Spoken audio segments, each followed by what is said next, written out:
Shalom Bapak Ibu Saudara-saudaraku yang kekasih di dalam Tuhan. Ada sukacita bagi kita semua. Selamat berjumpa dalam Renungan Harian Toraja edisi Jumat 10 April 2020. Sebelum kita membaca dan mendengarkan firman Tuhan, mari kita berdoa. Terima kasih ya Tuhan. Hari ini Engkau mungkinkan kami lagi untuk boleh hidup menikmati anugerah-Mu. Kami senantiasa membutuhkan firman-Mu yang akan menuntun kami. Karena firman-Mu adalah pelita bagi kaki kami dan terang bagi jalan kami. Kami telah siap untuk mendengarkan firman-Mu Bapa. Roh Kudus-Mu menguasai kami dan memampukan kami untuk memahami dengan benar, bahkan melakukan firman-Mu ini di dalam kehidupan kami. Amin. Firman Tuhan yang akan kita baca saat ini terambil dari Ayub pasal 13 ayat 17 sampai 28. Firman Tuhan, dengarkanlah baik-baik perkataanku, perhatikanlah keteranganku.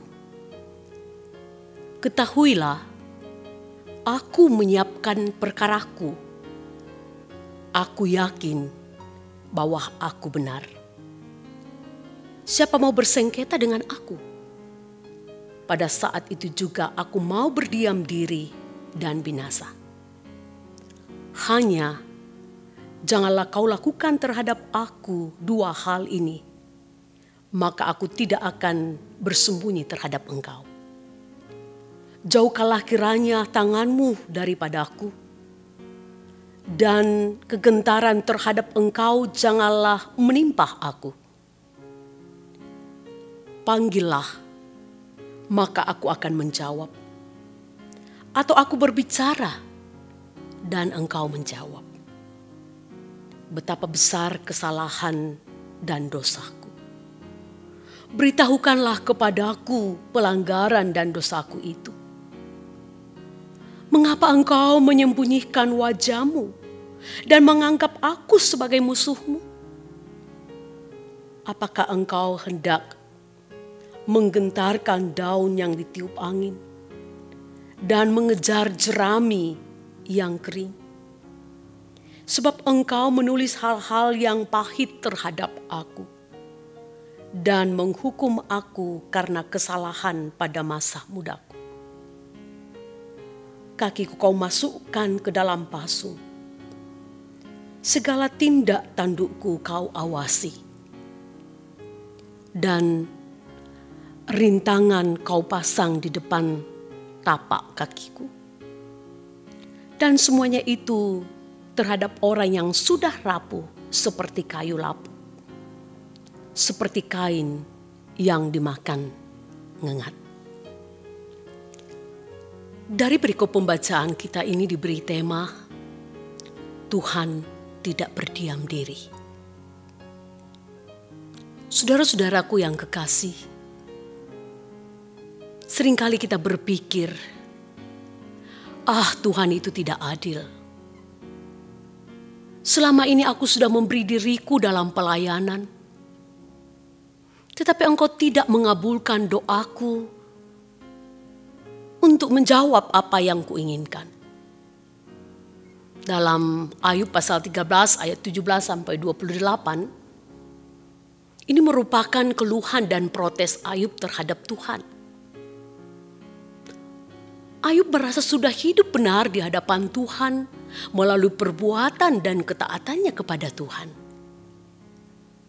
Atas dasar itulah kemudian Ayub berpikir bahwa sebenarnya dia tidak mengalami penderitaan. Bahkan dalam keadaan seperti itu, Ayub merasa kenapa Tuhan berdiam diri. Sehingga akhirnya mengangkat pertanyaan kepada Tuhan bahwa berapa besar kesalahan dan dosaku. Namun menarik bahwa ketika Ayub memprotes Tuhan, Dia tetap menyadari siapa Tuhan. Bagi Ayub, Tuhanlah yang berkuasa.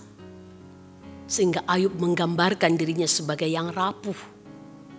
Itu jelas dapat kita lihat dalam ayat 25-28 perikop pembacaan kita tadi. Saudara-saudara, seringkali kita melakukan sesuatu untuk Tuhan dan berharap Tuhan membalasnya. Sehingga jika hal itu tidak terjadi, kita sering memprotes Tuhan. Mengeluh ketika Tuhan belum menjawab doa-doa kita. Disitulah kita mulai meragukan Tuhan.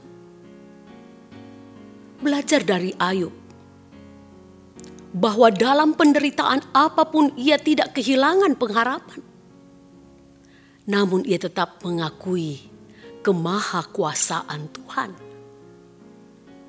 Sebagai orang Kristen, terkadang kita melihat kehidupan ini akan terus berjalan tanpa masalah. Terlebih ketika kita sudah percaya dan melakukan segala firman Tuhan.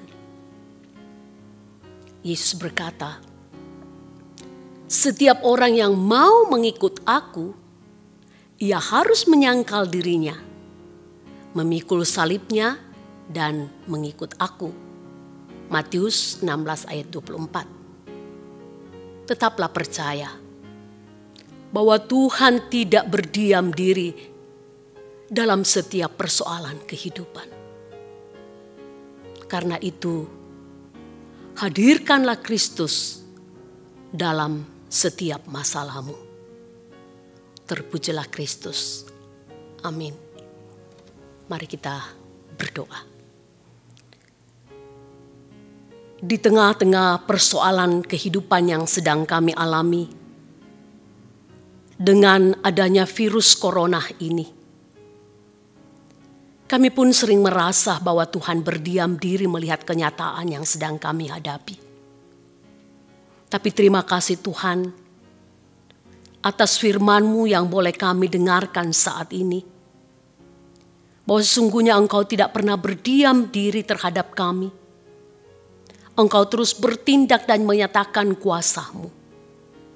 Karena itu tolonglah kami Tuhan, untuk terus berharap dan terus memohon kepadamu. Kuatkan dan teguhkan iman kami, supaya kami tetap melihat karya-karya Allah dalam kehidupan kami, walaupun itu sangat menyakitkan bagi kami. Tapi kami percaya ada sesuatu yang indah yang Tuhan mau nyatakan bagi kami. Terima kasih untuk firman-Mu yang boleh menguatkan kami, bahwa Allah tidak berdiam diri dalam melihat kenyataan yang sedang kami hadapi saat ini. Tapi Allah terus bertindak. Buka mata iman kami, melihat karya-Mu dan kasih-Mu yang terus Engkau nyatakan. Di dalam nama Yesus kami berdoa dan mengucap syukur. Amin.